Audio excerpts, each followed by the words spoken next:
Nous avons le plaisir d'accueillir ce soir la députée de l'Essonne, Nathalie Kosciusko-Morizet. Bonsoir et bienvenue. NKM, 3 lettres. Mais ce soir, il ne s'agit pas d'écrire un roman épistolaire. Nous mettons de côté la plume et l'encrier pour laisser place au débat d'idées. Bonne conférence à tous.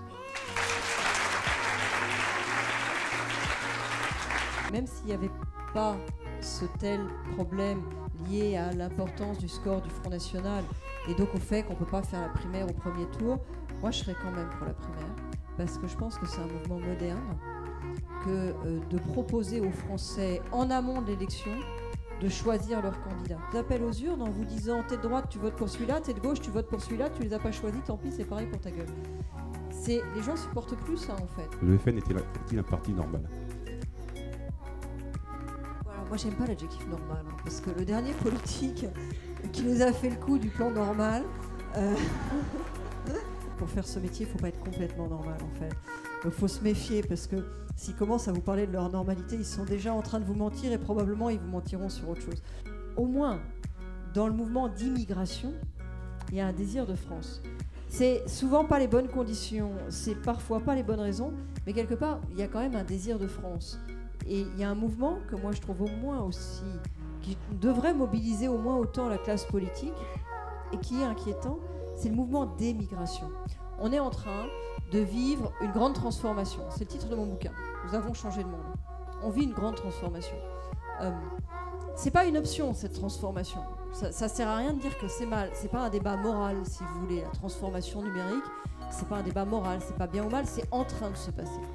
Et la question, c'est de savoir si on l'aborde de front et si on essaye d'en faire des opportunités. On a une classe politique, ça pourrait être le sous-titre de mon livre, nous avons changé de monde, il est temps que la politique change aussi.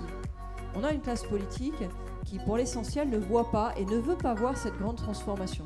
Il faut reconsidérer le rôle du politique dans la société d'aujourd'hui. Pendant longtemps, on a été dans un système très pyramidal dans lequel le politique vous disait à quoi le monde allait ressembler, comment ça allait être pour vous, et ce qu'on allait faire ensemble.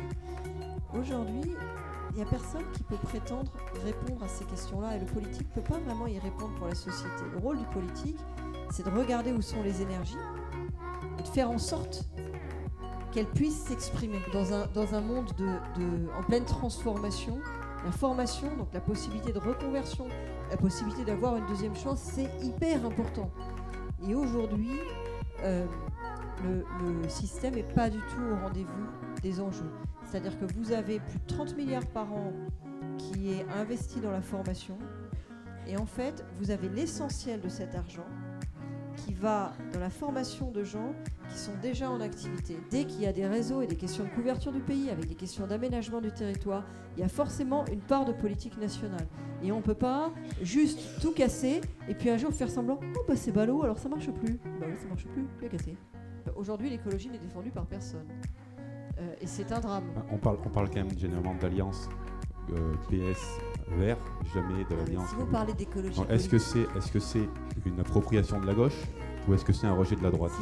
Mais en termes d'écologie au sens de politique environnementale, il ne se passe strictement rien à gauche.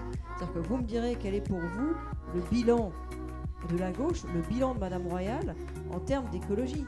Il n'y a rien. Alors, regardez le budget qu'ils sont en train de nous présenter sur l'écologie. C'est la bérésina. C'est-à-dire ce gouvernement, en termes de politique intérieure, oui, il y a une réussite diplomatique sur la COP21, mais en termes de politique intérieure, de politique nationale environnementale, n'aura rien fait en matière d'écologie. Moi, je suis pour la réduction de la place de la voiture à Paris. Je trouve que c'est le sens de l'histoire d'avoir une réduction de la place de la voiture dans le cœur des villes. En lisant votre livre, j'ai cru reconnaître un peu de Valéry Giscard d'Estaing dans l'ouvrage. Le dernier roman qu'a écrit, ou le dernier livre qu'a écrit Valéry Giscard d'Estaing, c'était un bouquin plus ou moins érotique. Sur l'histoire je ne parle pas du même, je ne l'ai pas lu celui-là. Je ne l'ai pas lu celui-là, mais si vous me le recommandez... Est-ce que c'est quelqu'un qui vous inspire, Valéry Giscard d'Estaing ? Il a témoigné d'une très grande modernité dans un certain nombre de choix politiques, tout en le faisant dans un style qui, lui, a fini par heurter, et qui n'a pas été vécu, justement, comme fondamentalement moderne, au contraire. Donc il y a un paradoxe dans le personnage, mais oui, c'est une personnalité intéressante. Pour vous, est-ce qu'il faut aller vers plus de fédéralisme en Europe ? Quelle est votre position à ce sujet ? Moi, je suis favorable à une intégration plus poussée en Europe. Je pense qu'il y aura des progrès à faire sur l'intégration politique.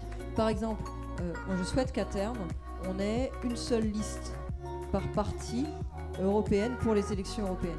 Le fait d'avoir des listes nationales, ça donne lieu à n'importe quoi, c'est-à-dire ça donne lieu à du recasage en fait. Marine ou Jean-Marie? C'est pareil. C'est pareil. Encore une fois, merci beaucoup Madame Kosciusko-Morizet d'être venue et merci à tous d'avoir été si nombreux.